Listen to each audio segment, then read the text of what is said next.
Hey people, welcome to the Run Testers, and today we're going to be looking at this. This is the new Under Armour Flow Velociti Wind. It is the first shoe to come on a new midsole platform here called Flow, moving away from the Under Armour HOVR platform that we've seen with the likes of the Machina and the Infinity. So let's take a look at what's new in this shoe.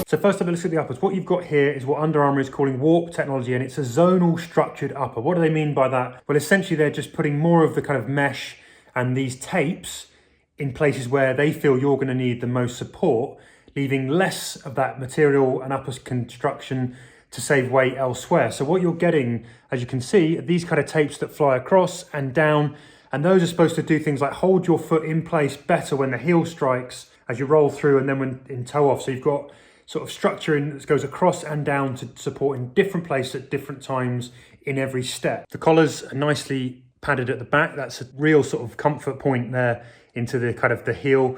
Also, if you look down the front, you've also got a gusseted tongue on this, a nicely sort of padded tongue, though not overdone. It's got a nicely balanced, actually, that padded tongue. It's not a really sort of super plush saloon car style padding that you find on some long, slow, comfortable shoes. It's a little bit more minimal than that. Now, speaking of weight, these shoes will come in at 241 grams or 8.5 ounces in the men's, and that's 227 grams or around 8 ounces in the women's. Now, that is a much lighter shoe than the new Machina 2 and the old Machina, which was, the new Machina was 290 grams. So this is actually a considerably lighter shoe, and that makes a big difference, which we'll come on to later when we get into the run. So let's move into the midsole then. And what you've got here is Under Armour's Flow technology. This is a new midsole technology, new foam. And also what you're getting here is almost like a one-piece midsole and outer. There is no separate rubber outer layer. You can see they've got this sort of, the outsole is sort of channeled, these sort of chips away into the outsole itself. And that comes in one piece. So just to take a bit of a closer look at that outsole, I mean, here you can see this kind of a grip pattern that's carved into the actual midsole or outsole, combined midsole-outsole one piece. And actually, you can see it's channeled in different places to provide different kinds of grip and traction depending on where your foot is striking. When we recorded this, we hadn't had our briefing yet. Under Armour gave us these shoes quite a long time in advance to test them out, but they hadn't told us all of the details of what the materials are, so we don't quite know. But there is a new material foam in here that's different to the HOVR platform.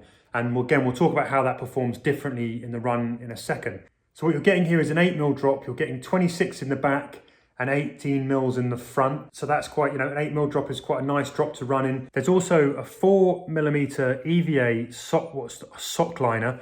It's molded, so I don't know if you can see that. It's molded to give you a little bit more support under the arch or hug the foot a little bit better. This is also gender specific. So in the women's, you'll have one that's shaped differently to meet the particular kind of anatomical needs of women's feet compared to men's feet. The men's one is also shaped to meet the men's specific kind of foot shape, which is slightly different. Now, the other thing we should say, like the Under Armour HOVR Machina and other shoes in that line, this also comes with a chip built in, embedded into the sole of the foot, which will track your runs, pairs with the MapMyRun app, and delivers things like form metrics like foot strike, cadence, stride length, all of those kind of things. Tracks your distance, and it works via Bluetooth, pairs all this up with your phone app.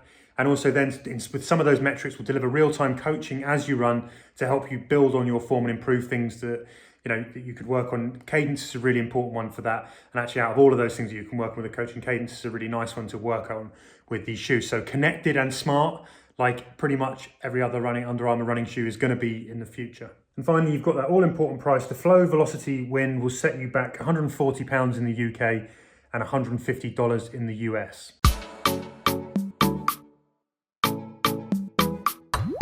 So let's talk about fit and first feel. Well, the first time I put these on, actually, they feel great. These are the nicest feeling Under Armour shoes I've ever laced into. They've kind of got that thing that when you first put on a shoe, they sort of disappear. They feel light and agile on the foot, and they make you want to step out and run straight away. That is a bonus step one. The other thing, in terms of fit, I ran in a UK 8.5, which is my size. I've got quite wide feet, quite high around the kind of midfoot as well, and that fit perfectly for me. They were a little bit longer in the toe than they were wide, which was interesting, but they sort of held firm across the top of the midfoot. I got good lockdown with the laces. There wasn't too much movement in the kind of the heel. They sort of cradled the heel quite nicely. No, not too much sort of movement up and down of the heel as I was running through my stride. And actually there's just enough breathability and room, toe wiggle room in that kind of toe box that I quite like without it feeling sort of spacious and too baggy. So my take on the fit actually is that these come up true to size, and actually they feel nice and comfortable from that kind of first moment you've put them on and then on the run.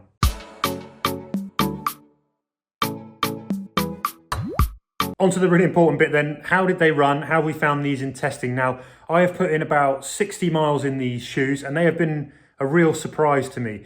Now, Under Armour's running shoes have been improving over the years. I think in the last 5 years, they've come on leaps and bounds, but they do have a tendency, in my opinion, to make shoes where there is a little bit more shoe than I really like. They tend to be quite kind of heavily cushioned. They tend to be quite a lot of midsole foam, and they tend to sort of feel a little bit more, I don't know, there's just more shoe on your foot when you're running. That's how I feel in them anyway. This is the first shoe that I think kind of bucks that trend. This to me personally is the most kind of lightweight. It is Under Armour's lightest shoe that you can get right now. And on the foot and the run, it is the most lightweight, agile, comfortable kind of performance running shoe that I think I've put on from Under Armour's stable. I know people like the HOVR Machina. I wasn't a huge fan. I found the underfoot kind of ride of that really a little bit too firm and a little bit too stiff. And I just found there was a little bit too much going on in the uppers and in the sort of cushioned heel collars and padding. It didn't really make for a shoe that I like to run in. This has moved on from that, I think, in so many ways that makes it so much of a better shoe for going kind of, I'd say, sort of a snappy, sort of faster 10Ks and even kicking along with comfort on sort of faster, longer runs. I think it's a really good long run, kind of Sunday long run shoe, this. Why is that? Well, let's get into it. First up, this midsole foam, whatever has gone into this Flow midsole foam, which I don't know yet, I'm going to find out after I've recorded this. It's softer. It's a little bit more cushioned. It's a little bit more forgiving on the run. It's still nicely responsive. It is still firm. It's not the same as you might find in some of the other kind of super foam shoes, I think, that we've found out there that have come on in kind of late 2020 and into early 2021. So there is no carbon plate in this either. So you're not looking at competing with some of those shoes that have come out that are getting a really kind of squish and response kind of foam. It's a little bit firmer underneath, but the fact is actually it's nice and light. There's a good ground contact. And actually I found the response was just sort of adequate for those runs where I wanted to clip along, maybe not at my fastest paces, but I wanted to put a little bit of gumption into my miles on a longer run or kind of a shorter, faster sort of 10K. The other thing that I will say is that the uppers are super comfortable. They feel much more minimal than the other Under Armour shoes that I've worn, and it's a pleasure actually to run in them. They do flex where you need them to flex. They're not claustrophobic. They don't kind of cramp your foot down, in my opinion. You get support where you need it, but you can also sort of move the foot around. There's enough room in the toe box, though it does feel kind of snug and compact and sort of, I don't know, a bit kind of got that sort of suit of armour feel to your feet. Another big thing that I mentioned earlier on here, when you put these on, they kind of disappear on the foot. I bang on about this all the time, but it makes a big difference to me. You kind of, they just feel good from the first moment you slip into them and you want to go out and run in them. I haven't had that with a lot of Under Armour shoes. I've had to sort of feel like I've had to sort of work my way into them in each run. These, I think you can pop on, forget they're there, go and do your miles, come back, take them off, and not have that feeling like, oh God, I'm not really sure I want to go out and put those in again. You know, part of that really is there is comfortable cushioning in and around this heel padding here, and it keeps your foot in place, but, you know, makes it nice to run in without being kind of overbearing. You've got a nicely sort of balanced padded tongue here, which makes a nice feel on top of that midfoot. It means you can get a good lockdown in the laces without kind of too much pinch, and yeah, without kind of just doing too much. It's a little bit more minimal than some of the Under Armour shoes that we've seen, and that is definitely for me a big step on. In terms of the grip, the outsole here, I found it perfectly good. I ran in some really sort of dodgy, wet, icy, slippy conditions. I also took it, although it's not made for this, I took it onto some kind of sort of light sort of trail paths where there was mud and Lord knows what going on, and it fared well, even though I wasn't really turning tight corners and running at super fast paces, but it held its own there. And also I have to say, from the miles that I've done so far, in terms of durability, there are no scuff marks on this at all, even though I have been on a lot of sort of pavements, roads, and into kind of really stony, gravelly paths as well. So that seems to bode well. I'd like to see it after, like 150 miles, but so far, so good after 60 miles. So that is really, really good. So as I said, these are the first shoes that I've really put on where my feet feel nice and light and agile, and I feel like I can run faster in them. I feel like I want to go out and sort of take on my runs in them. To me, they feel a little bit like a Sense ride, a Saucony Sense ride in that sense. They are, they're not the fastest shoes out there, but they're also not a kind of really sort of heavy overcushioned slow shoe. These slide somewhere in the middle. The other ones that I would sort of say that you might compare them to is something like an Asics Evo Ride.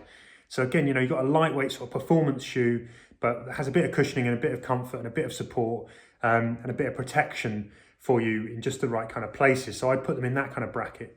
Now, as I mentioned, they are connected, they are smart, they will track your runs. I'm not going to go into great depth about that. We're going to do another video actually that looks at the accuracy of how these track and all of those things about your kind of form and your distance and how they measure up against watches in a separate video, because there's a lot to go into there. I think one thing to say, that's a huge bonus for a pair of shoes where you're not going to pay more to have that technology embedded. It connects seamlessly with the phone. It's almost instant. You don't have to worry about doing mad pairing before you go out and run. And it's just a nice sort of way to have that backup of data flowing in with the shoes. I'd say if you're a beginner runner, looking for a pair of shoes, that adds a whole lot of value that, you're not going to get elsewhere in other shoes. It's a real bonus to having these shoes, if not being an actual deal breaker.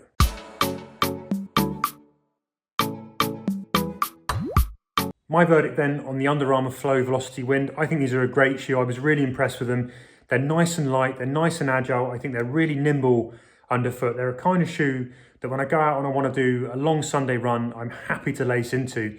They've no qualms about putting these on, particularly if I know that I'm going to kip up the pace a little bit. I would also happily go out and do a faster sort of 10K, 5K in these, although they are not probably the best sort of 10K, 5K shoe you can get. There are so many more kind of carbon plated super foam shoes out there that might do a better job at those distances. But actually, for something that can have that range, these are a good option.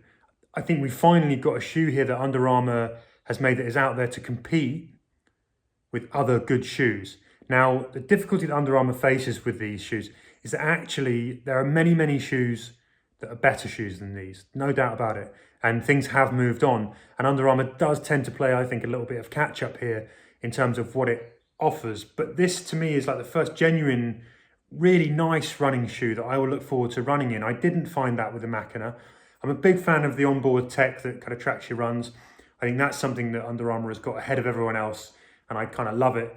But in terms of making running shoes that you really want to run in, this is the first one that I think would have a place in my rotation, or at least go up alongside something like a Saucony Ride 13, and it would be a sort of a hard one to choose between which one I put on.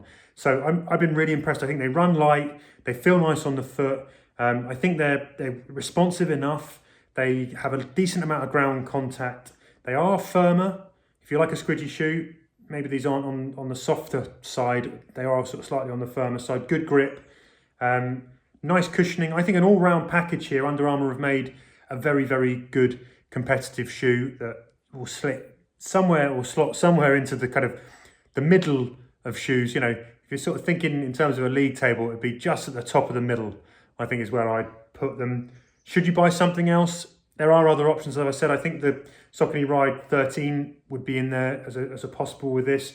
I think, you might be thinking like a Peg 37 might be a shoe that sort of fits in and around those kind of runs that you might use this for.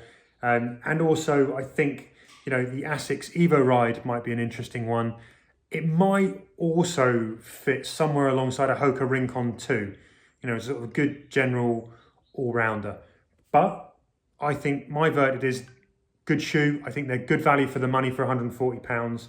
I think you can buy these and you'll have a solid pair of good, versatile, sort of medium to fast shoes on your feet, not on your hands, on your feet. So there you have it.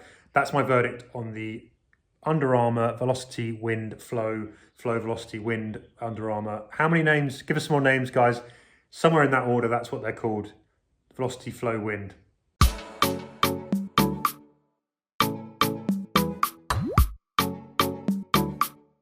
So there you have it. That's our look at the Under Armour Flow Velociti Wind. I hope you like it. If you want to hear more about these shoes, ask us questions in the comments below. Make sure you kind of like and subscribe. We've got a load of shoe reviews coming out on the channel soon. If you haven't watched our best running shoes video, head over and find that one now. It'll give you the shoes that have made it into our rotations, the one that we kind of think are the best at the moment out there so far. It's a really useful video if you're out there and you're not really sure which shoes to buy. Give you a starting point in finding your own. I've been Kieran. We are the Run Testers. We love doing this for you. Please show your support and we will keep on bringing you the shoe reviews and the watch reviews. Until then, over and out, guys. That's a warp.